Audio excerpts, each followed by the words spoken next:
Welcome વિદ્યાર્થી મિત્રો, work energy and પાવરના JEE અને નીટના સેશન 1માં આપનું હાર્દિક સ્વાગત છે. તો નામ પરથી જ તમને ખ્યાલ છે કે ભાઈ પહેલો ટૉપિક આપણો કાર્યનો છે. ફિઝિક્સમાં કાર્ય અને વ્યવહારમાં જે આપણે બોલીએ છીએ કામ, બંનેમાં ઘણો ફરક છે. તમે બેઠા બેઠા વિચારતા હો તો તમે એમ બોલી શકો કે હું વિચારવાનું કામ કરું છું, તો ફિઝિક્સની દૃષ્ટિએ એ કાર્ય ન કહેવાય. ફિઝિક્સમાં કાર્ય એટલે બળ અને સ્થાનાંતરને સાંકળતો એક ખ્યાલ છે. તો આને આપણે બે વિભાગમાં ડિવાઈડ કરીશું. અચળ બળ વડે થતું કાર્ય અને બીજું ચલ બળ વડે થતું કાર્ય. સૌથી પહેલાં અચળ બળ વડે થતું કાર્ય, work done by constant force. બળ અચળ છે એટલે ખાસ ધ્યાન રાખજો. બળ અચળ છે તેનો મતલબ બળનું મૂલ્ય અચળ અને બળની દિશા અચળ. બળ સદિશ રાશિ છે તો બળ અચળ છે એનો મતલબ કે એનું મૂલ્ય અને દિશા બંને અચળ રહે છે. તો આકૃતિમાં દર્શાવ્યા મુજબ એક બાળક નાનકડી લારી અથવા કાર્ટ, નાનું ગાડું એને ખેંચીને દોડતો દોડતો જાય છે. આ સંજોગોમાં એ દોરી પર બળ લગાડે છે અને પરિણામે એનું રમકડું અથવા લારી એ સમક્ષિતિજ દિશામાં સ્થાનાંતર અનુભવે છે. તો આ માટે જે કાર્ય છે એ માટે જવાબદાર કોણ? તો તમે અહીંયા એના જેવું જ એક ઉદાહરણ જુઓ કે બળ વેક્ટર એફને લીધે આ એક બ્લોકનું સ્થાનાંતર વેક્ટર એસ જેટલું થાય છે. બળનો આ ઘટક એફ કોસ થીટા એ સ્થાનાંતર માટે જવાબદાર છે. તો કાર્યની વ્યાખ્યા શું આપવામાં આવી? તો કાર્ય એટલે સ્થાનાંતરની દિશામાંનું બળ ગુણ્યા સ્થાનાંતર. કાર્ય બરાબર સ્થાનાંતરની દિશામાંનું બળ ગુણ્યા સ્થાનાંતર. જે બોર્ડના સેશનમાં મેં બધું સમજાવ્યું છે તમને. મતલબ કે W બરાબર FS cos થીટા. તમે જાણો છો કે F સદિશ છે, સ્થાનાંતર સદિશ છે અને થીટા બંને વચ્ચેનો ખૂણો છે. તો vector A dot vector B, બે સદિશોના અદિશ ગુણાકારની વ્યાખ્યા પરથી તમે vector A dot B is equal to AB cos theta. એ જ રીતે અહીંયા FS cos થીટા, એમાં F અને S સદિશ છે તો તમે શું લખી શકો? Vector F dot vector S. તો આકૃતિ બીમાં દર્શાવ્યા મુજબ અચળ બળ વેક્ટર F એ સ્થાનાંતર વેક્ટર S સાથે થીટા ખૂણો બનાવતો હોય તો આ બળ વડે થતું કાર્ય W is equal two vector F dot vector S, મતલબ કે W બરાબર FS cos થીટા થાય. કાર્યનો SI એકમ તો કે બળનો એકમ ન્યૂટન, અંતરનો સ્થાનાંતરનો એકમ મીટર તો ન્યૂટન મીટર અથવા જૂલ છે. અને એનો CGS એકમ ડાઇન ઇન્ટુ સેન્ટીમીટર અથવા અર્ગ છે અને 1 જૂલ ઇઝ ઇક્વલ ટુ 10⁷ અર્ગ. તો વિદ્યાર્થી મિત્રો, આપણે જુદા જુદા કિસ્સાઓમાં કાર્ય એને સમજવાનું છે. તો તમે જોયું કે કાર્ય એ અદિશ રાશિ છે અને તેનું મૂલ્ય ધન, ઋણ કે શૂન્ય હોઈ શકે. કેવી રીતે? કે W is equal two FS cos theta. બળનું મૂલ્ય હંમેશા ધન જ હોય, સ્થાનાંતરનું મૂલ્ય એ પણ હંમેશા ધન હોય. તો કોસ થીટામાં આ કોસ થીટામાં થીટાના જુદા જુદા મૂલ્યોને અનુરૂપ કોસ થીટા એ ધન હોઈ શકે, ઋણ હોઈ શકે અને શૂન્ય પણ હોઈ શકે. તો ચાલો હવે આપણે જોઈએ કે જો ધન કાર્ય જો થીટા લેસ ધેન 90 ડિગ્રી હોય તો કોસ થીટા ગ્રેટર ધેન 0 થતાં કાર્ય ધન મળે છે. અને વ્યવહારમાં ઘણા બધા કિસ્સાઓમાં આવું ધન કાર્ય તમે જોઈ શકશો. કોઈ વસ્તુને તમે ખેંચીને લઈ જતા હો તો તેવા સંજોગોમાં તમે લગાડેલા બળ વડે મળતું કાર્ય ધન હશે. દાખલા તરીકે ધારો કે કોઈ પદાર્થ મુક્ત પતન કરે છે, ગુરુત્વાકર્ષણ બળની અસર હેઠળ મુક્ત પતન કરે છે, તો આ સ્થિતિમાં ગુરુત્વાકર્ષી બળ વેક્ટર Fg અને સ્થાનાંતર વેક્ટર s બંને એક જ દિશામાં થાય અને તેથી થીટા બરાબર 0 થતાં ગુરુત્વાકર્ષી બળ વડે થતું કાર્ય W = Fg s cos 0, મતલબ કે W બરાબર Fg × s, જે કેવું બનશે? ધન. ઋણ કાર્ય નેગેટિવ વર્ક. જો થીટા ગ્રેટર ધેન 90 ડિગ્રી હોય તો ચરણ નંબર 2 અને તેમાં કોસ થીટા ઋણ બને અને તેથી કાર્ય પણ કેવું બને છે? ઋણ. દાખલા તરીકે કોઈ પદાર્થને ઉર્ધ્વ દિશામાં તમે ફેંકો તો ગુરુત્વાકર્ષી બળ વેક્ટર Fg અધો દિશામાં લાગે, સ્થાનાંતર ઉપર તરફ થાય તો બંને વચ્ચેનો ખૂણો કેટલો થાય? 180. તો આમ ગુરુત્વાકર્ષી બળ વડે થતું કાર્ય W બરાબર Fg × s cos 180 degree minus Fg × s થાય, જે લેસ ધેન 0 છે, મતલબ કે ઋણ છે. શૂન્ય કાર્ય ક્યારે? તો જો થીટા બરાબર 90 ડિગ્રી હોય, મતલબ કે બળ અને સ્થાનાંતર બંને પરસ્પર લંબ હોય, તો cos થીટા = cos 90 = 0 થતાં કાર્ય શૂન્ય થાય. દાખલા તરીકે નિયમિત વર્તુળમય ગતિમાં દરેક ક્ષણે વેગ સ્પર્શકની દિશામાં છે, તો આ સૂક્ષ્મમાં સૂક્ષ્મ સ્થાનાંતર જે મળશે એ પણ સ્પર્શકની દિશામાં. પણ નિયમિત વર્તુળમય ગતિમાં કેન્દ્રગામી બળ લાગે. હવે બળ અને સ્થાનાંતર તો બંને પરસ્પર લંબ થઈ ગયા, તો આ સ્થિતિમાં કાર્ય શૂન્ય. પણ યાદ રાખજો, અનિયમિત વર્તુળમય ગતિ હોય ને ત્યાં કેન્દ્રગામી પ્રવેગ ઉપરાંત સ્પર્શીય પ્રવેગ પણ ઉત્પન્ન થાય. આથી પરિણામી પ્રવેગ અને તેથી પરિણામી બળ એ સ્થાનાંતર સાથે કંઈક ખૂણો બનાવશે. તો અનિયમિત વર્તુળમય ગતિમાં કાર્ય શૂન્ય થશે નહીં. બીજું, આ જ કન્સેપ્ટ તમે સાદા લોલક માટે પણ વિચારી શકો. સાદા લોલકના કિસ્સામાં દરેક વખતે તણાવ બળ એ સ્થાનાંતરને લંબ રૂપે જ રહેલું જોવા મળે છે. કોઈ પણ સ્થિતિમાં તણાવ બળ એ સ્થાનાંતરને લંબ રૂપે જોવા મળે છે. તો આ સ્થિતિમાં તણાવ બળ વડે થતું કાર્ય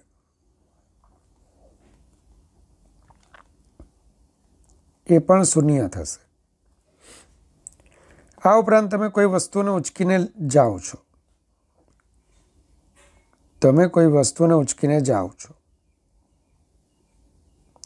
તો તમે એને ઉંચકવા માટે લગાડેલું બળ ઉપર અને સ્થાનાંતર સમક્ષિતિજ દિશામાં જતા હોવ તો સ્થાનાંતર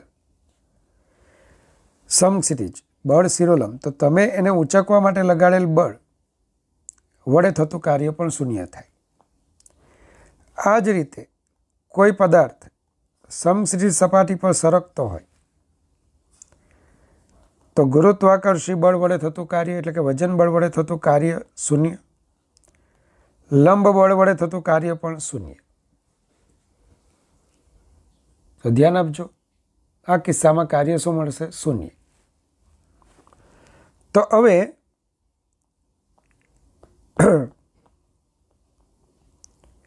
શૂન્ય કાર્યના મેં કેટલાક કિસ્સાઓ તમને સમજાવ્યા. ચાલો, ઘર્ષણ બળ વડે થતું કાર્ય.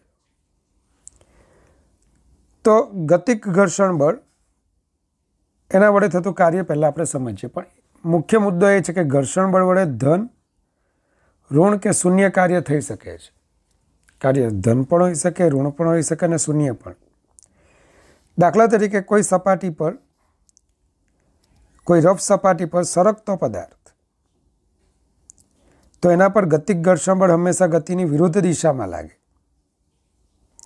મતલબ કે બળ, ગતિક ઘર્ષણ બળ અને સ્થાનાંતર બંને પરસ્પર વિરુદ્ધ દિશામાં હોય તો ગતિક ઘર્ષણ બળ વડે થતું કાર્ય અહીંયા ઋણ બનશે. તો ગતિક ઘર્ષણ બળ F કે સ્થાનાંતરની વિરુદ્ધ દિશામાં હોવાથી ગતિક ઘર્ષણ બળ વડે થતું કાર્ય ઋણ મળે છે. કેટલું હશે? -Fk × S. સ્થિત ઘર્ષણ બળ વડે થતું કાર્ય. હવે તમને એમ થાય સર સ્થિત ઘર્ષણ બળ કાર્ય કરે? કારણ કે તો સ્થિર સ્થિતિમાં જ ઉત્પન્ન થાય. તો યાદ રાખજો, સ્થિત ઘર્ષણ બળ વડે થતું કાર્ય મળી શકે છે. એક મસ્ત એક્ઝામ્પલ આપું છું. જ્યારે તમે એક સપાટી પર બે બ્લોકને એક પર એક રહે તેમ મૂકેલા છે. હવે નીચેના બ્લોક પર તમે બળ લગાડો છો ને એ ગતિ કરે, અને જો એની સાથે ઉપરનો બ્લોક પણ ગતિ કરતો જોવા મળે તો શું માનવું? કે ઉપરનો બ્લોક જડત્વના ગુણધર્મને લીધે ત્યાંને ત્યાં જ રહેવા ટ્રાય કરે છે, તો નીચેનો બ્લોક એની પર જમણી તરફ ઘર્ષણ બળ લગાડે છે. આ ઘર્ષણ બળ જ ઉપરના બ્લોકની ગતિ માટે જવાબદાર છે. સ્પષ્ટ છે કે આ બંને બ્લોક એકબીજાની સાપેક્ષે સરકતા નથી, તો કયું ઘર્ષણ બળ હશે? તો આ સ્થિત ઘર્ષણ બળ. અને એ ઘર્ષણ બળ ઉપલા બ્લોકને સમછેદી દિશામાં સ્થાનાંતર પણ કરાવે છે. તો આપેલા કિસ્સામાં સ્થિત ઘર્ષણ બળ વડે ઉપરના બ્લોક પર થતું કાર્ય ધન મળે છે, કારણ કે ઉપરનો બ્લોક સ્થિત ઘર્ષણ બળને લીધે જ નીચેના બ્લોક સાથે જકડાઈને રહે છે. આથી વેક્ટર Fs અને વેક્ટર S એક જ દિશામાં હોવાથી સ્થિત ઘર્ષણ બળ વડે ઉપરના બ્લોક પર થતું કાર્ય W = Fs × S cos 0, મતલબ કે Fs × S થશે.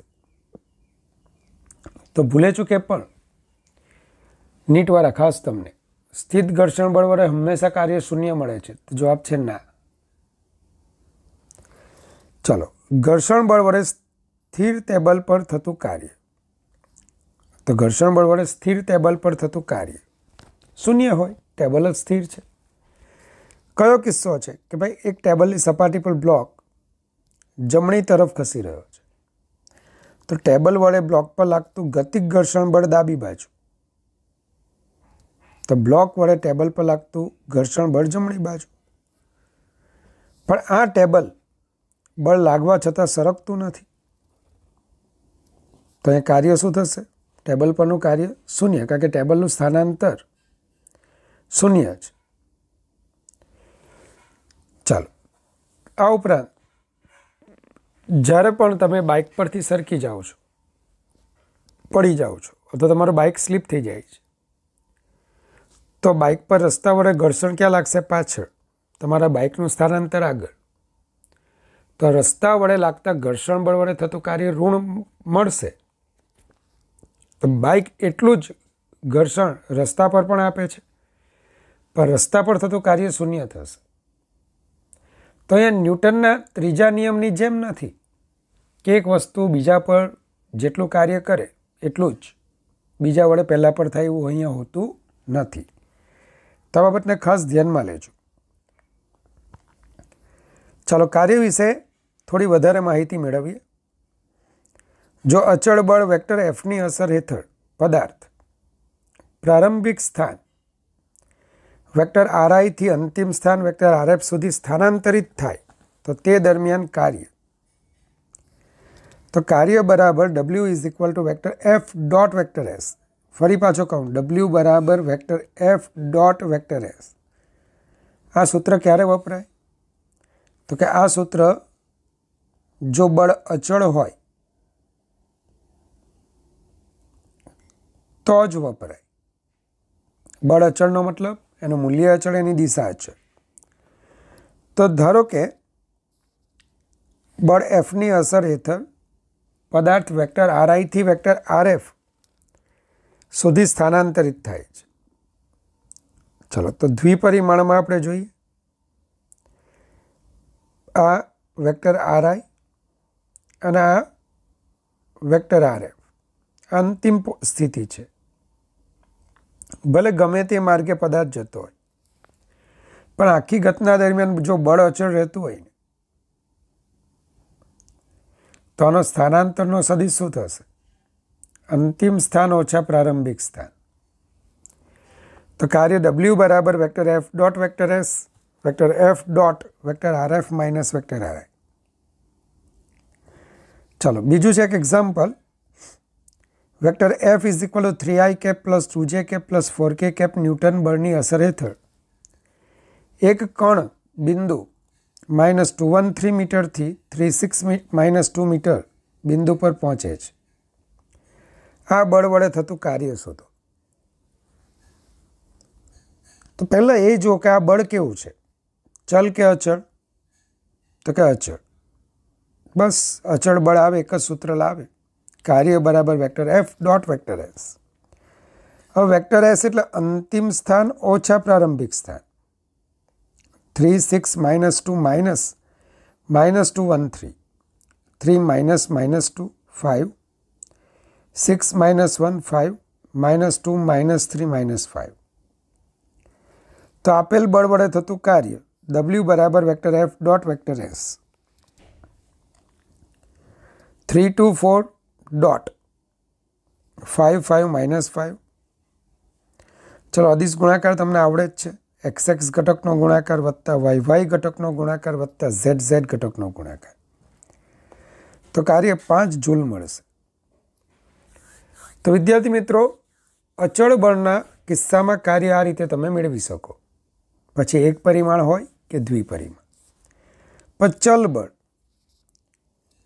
ચલ બળ કોને કહેવાય? જે બળ સમય સાથે બદલાતું હોય અથવા સ્થાન સાથે બદલાતું હોય. તો સ્થાન અને સમય સાથે જે બળ બદલાતું હોય તેને આપણે ચલ બળ કહીશું. ધારો કે કોઈ પદાર્થ x અક્ષ પર xi સ્થાનેથી xf સ્થાને જાય છે.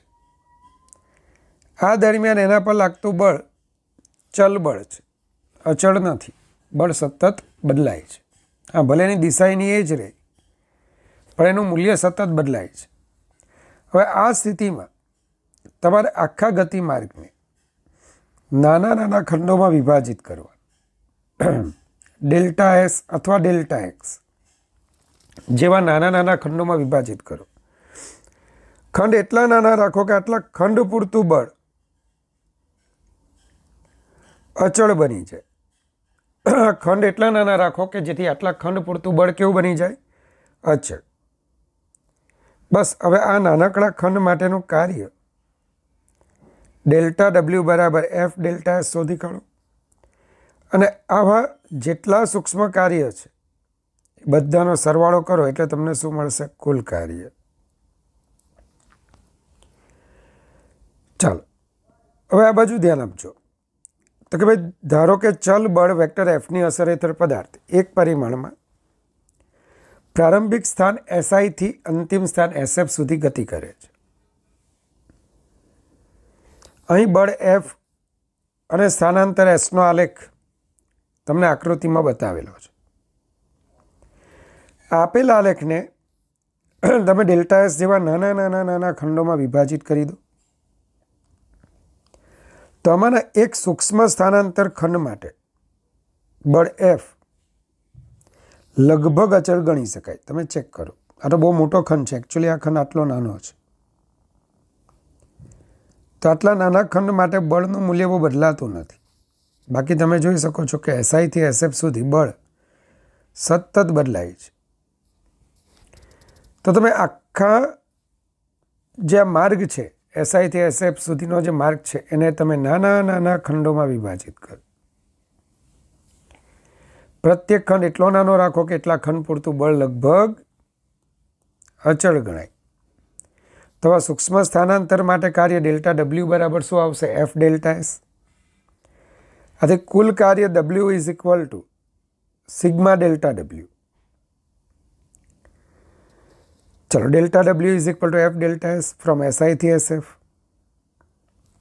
બીજું આવું જ કાર્ય જે SI થી SF અને તેમજ આલેખ વડે ઘેરાતા ભાગના ક્ષેત્રફળથી પણ મળી શકે.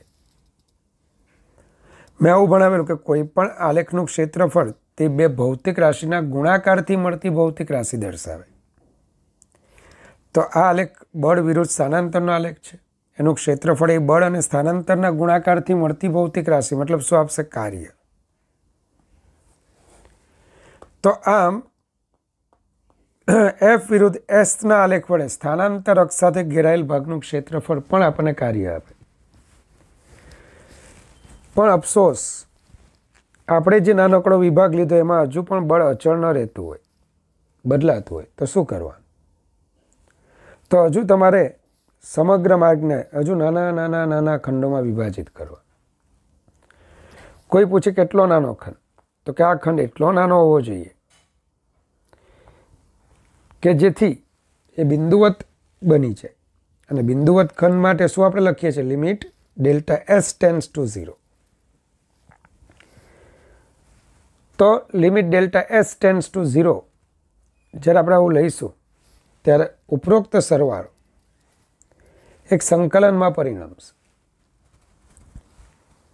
જેને આપણે સંકલન એસઆઈ થી એસએફ એફ ડીએસ વડે દર્શાવીશું. એક્સ અક્ષ હશે તો એક્સઆઈ થી એક્સએફ એફ ડીએક્સ વડે દર્શાવીશું. ચાલો, હવે દ્વિપરિમાણમાં કે ત્રિપરિમાણમાં જ્યારે ચલ બળની અસર હેઠળ કાર્ય ગણવું હોય તો W બરાબર સંકલન એસઆઈ થી SF F DS cos theta. તો દ્વિપરિમાણ કે ત્રિપરિમાણમાં શું હશે? બળ અને સ્થાનાંતર એક દિશામાં કે વિરુદ્ધમાં નહીં હશે. બળ અને સ્થાનાંતર વચ્ચે કંઈક ખૂણો બનતો રહેશે. સાથે સાથે દરેક બિંદુ પાસે બળ અને સ્થાનાંતર, બળનું મૂલ્ય, ખાસ તો બળનું મૂલ્ય સતત બદલાતું રહેશે, કારણ કે ચલ બળ છે. તો આવા કિસ્સામાં એક પરિમાણમાં જેમ આપણે સંકલન એફ ડીએસ લીધું, તો દ્વિપરિમાણ હશે કે ત્રિપરિમાણ હશે? F DS cos theta. અથવા W ઇઝ ઇક્વલ ટુ સંકલન એસઆઈ થી SF vector F dot vector DS થશે. સદિશ તરીકે લખીએ તો વેક્ટર એફ ત્રિપરિમાણમાં 3 ઘટકો ધરાવે, fx, fy, fz. તો fx i cap plus fy j cap plus fz k cap તથા vector s is equal to dx i cap plus dy j cap plus dz k cap. માટે W is equal to સંકલન fx i cap plus fy j cap plus fz k cap dot dx i cap plus dy j cap plus dz k cap. ચાલો, xx ઘટકનો ગુણાકાર વત્તા yy ઘટકનો ગુણાકાર અને zz ઘટકનો ગુણાકાર લઈ સંકલનને છૂટા પાડી દો. મતલબ કે fx dx નું સંકલન, fy dy નું સંકલન, fz dz નું સંકલન. x અક્ષ પરની લિમિટ xi થી xf, y અક્ષ પરની લિમિટ yi થી yf અને z અક્ષ પરની લિમિટ zi થી zf. તો વિદ્યાર્થી મિત્રો, ચલ બળ માટે પણ એક્ઝામ્પલ છે કે બળ vector F is equal to xi cap plus Y square જે કેપ ન્યૂટનની અસર હેઠળ એક કણ 1-2 મીટરથી -3-4 મીટર પર પહોંચે છે. તો બળ વેક્ટર એફ વડે થતું કાર્ય શોધો. ધ્યાન આપજો.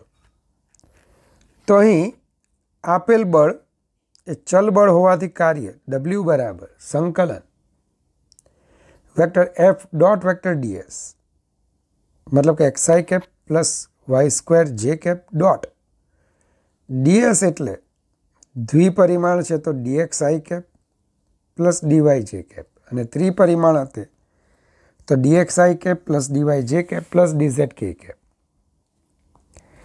તો વિદ્યાર્થી મિત્રો, xx ઘટકનો ગુણાકાર વત્તા yy ઘટકનો ગુણાકાર, બંને સંકલન સેપરેટ લઈ લો અને લિમિટ મૂકો. લિમિટમાં ખાસ ધ્યાન આપજો.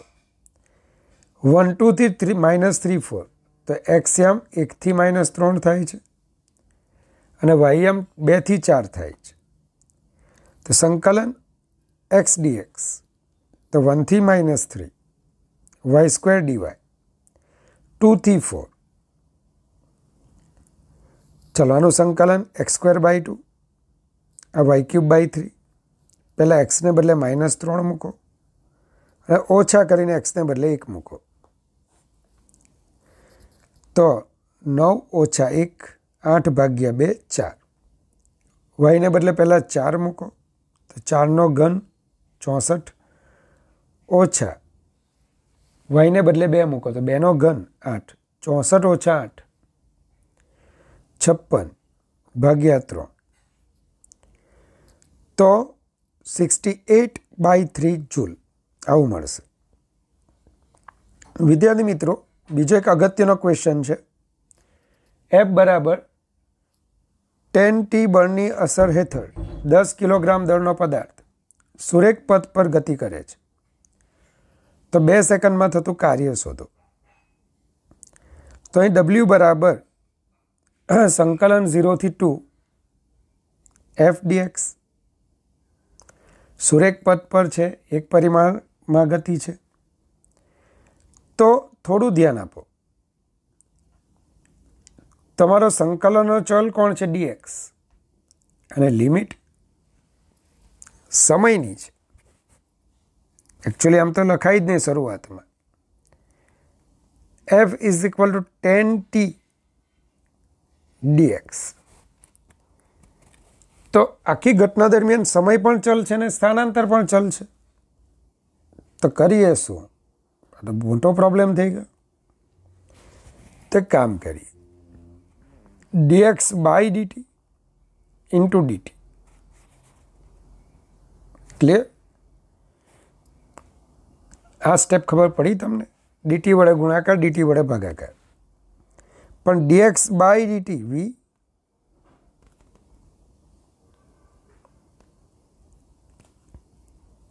ચાલો, હજુ આપણને નડે છે v, કારણ કે ગતિ થાય છે, બળ લાગે છે, પદાર્થ પ્રવેગી ગતિ કરે છે. તો અહીંયા વેગ મારે મેળવવો પડશે. કેવી રીતે વેગ મેળવવું? તો સરસ, F બરાબર ma.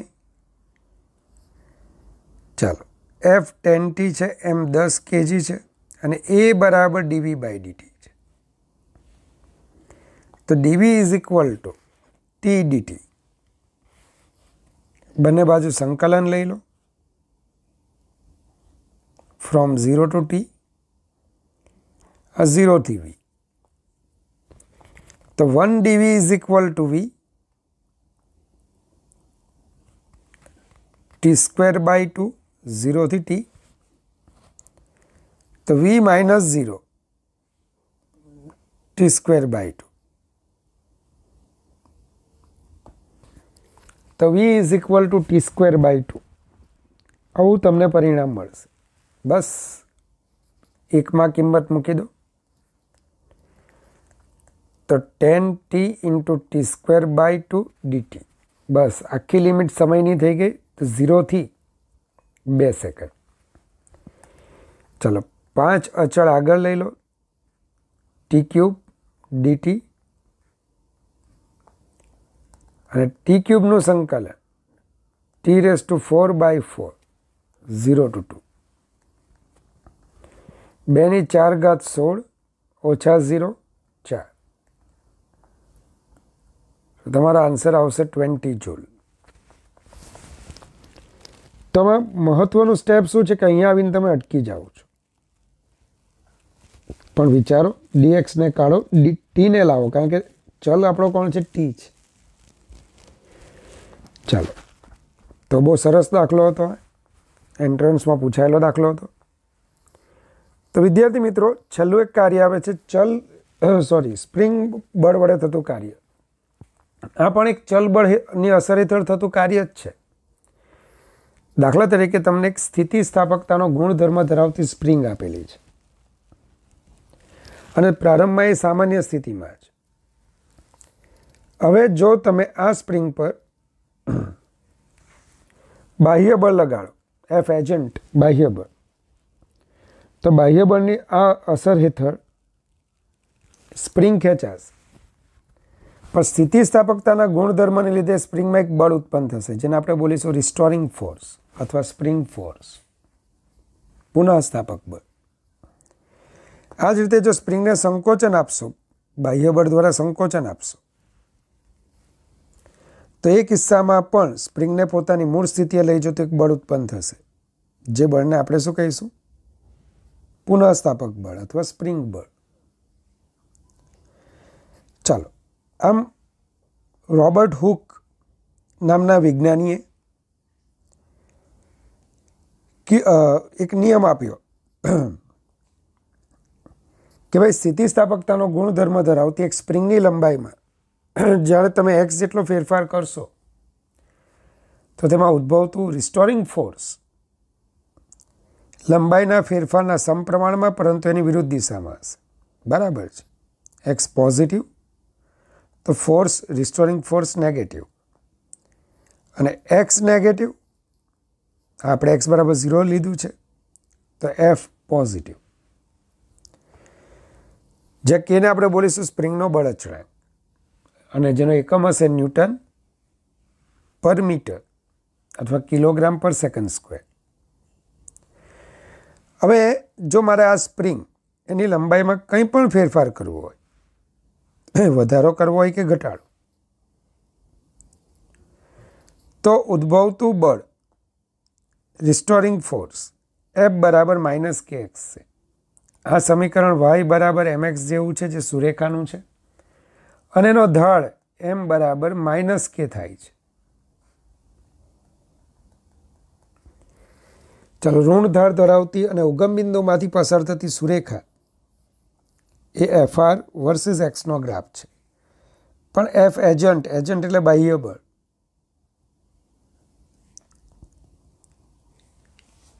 તો એફ એજન્ટ બાહ્ય બળ કેટલું હશે? કે એક્સ જેટલું. અને આ કિસ્સામાં આનો ઢાળ ધન થશે. હવે આપણે સ્પ્રિંગને જ્યારે ખેંચીએ છીએ કે દબાવીએ છીએ તો આપણે કોના વિરુદ્ધ કાર્ય કરીએ છીએ? પુનઃસ્થાપક બળ વિરુદ્ધ કાર્ય કરીએ છીએ.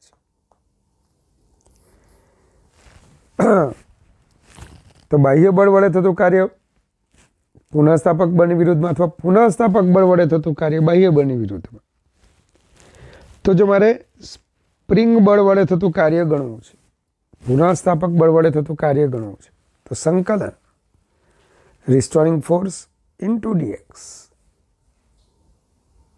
બરાબર ધ્યાન આપજો. પણ FR is equal to minus k x dx. માઇનસનું ચિહ્ન આગળ મૂકી દો તો k x square by 2 from xi to xf. પહેલાં એક્સને બદલે એક્સએફ મૂકી દો, માઇનસ એક્સને બદલે એક્સઆઈ મૂકી દો તો માઇનસ હાફ કે એક્સએફ સ્ક્વેર માઇનસ એક્સઆઈ સ્ક્વેર. હવે જો એક્સઆઈ બરાબર 0 અને એક્સએફ બરાબર જો એક્સ હોય તો સ્પ્રિંગ બળ વડે થતું કાર્ય W is equal to minus half કે એક્સ સ્ક્વેર થશે. અથવા જો બાહ્ય બળ વડે થતું કાર્ય પૂછ્યું હોય તો બાહ્ય બળ અને સ્થાનાંતર દરેક વખત એક જ દિશામાં. ચેક કરજો, લંબાઈમાં વધારો હોય તો અહીંયા બાહ્ય બળ એફ એજન્ટ એ પોઝિટિવ હશે. લંબાઈમાં ઘટાડો કરવો હોય તો અહીંયા એફ એજન્ટ એ નેગેટિવ રહેશે. તો એક્સ નેગેટિવ, એફ એજન્ટ બાહ્ય બળ પણ નેગેટિવ. મતલબ કે બાહ્ય બળ હંમેશા સ્થાનાંતરની દિશામાં લાગતું હોવાથી બાહ્ય બળ વડે થતું કાર્ય એ ધન મળશે. તો આ ઉપરાંત વિદ્યાર્થી મિત્રો કાર્યને લગતા કેટલાક ટિપિકલ પ્રોબ્લેમ્સ છે. તો નેક્સ્ટ સેશન આપણું આખું ઉર્જાનું કમ્પ્લીટ કરીને કાર્ય અને ઉર્જા બંનેના ભેગા દાખલાઓ આપણે નેક્સ્ટ સેશનમાં કરીશું. તો ભગવાન તમને ખૂબ સારા આશીર્વાદ આપે, તમારી કારકિર્દી ઉજ્જવળ બનાવી તમને હંમેશા હસતા રાખે. Goodbye, take care, god bless you infinitely, all my students.